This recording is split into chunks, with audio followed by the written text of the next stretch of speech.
বৃষ্টি, যার ইংরেজি আমরা জানি রেন।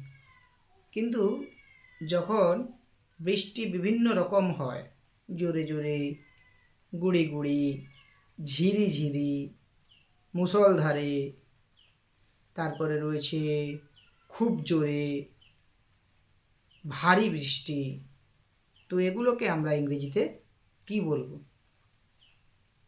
বৃষ্টি হচ্ছে ইটস রেইনিং। মুষলধারে বৃষ্টি হচ্ছে, it's raining cats and dog. এদিক ওদিক বৃষ্টি হচ্ছে, ইটস রেইনিং সাইডওয়েজ। ঝিরিঝিরি বৃষ্টি হচ্ছে, ইটস ড্রিজলি। হালকা বৃষ্টি হচ্ছে, ইটস স্পিটিং।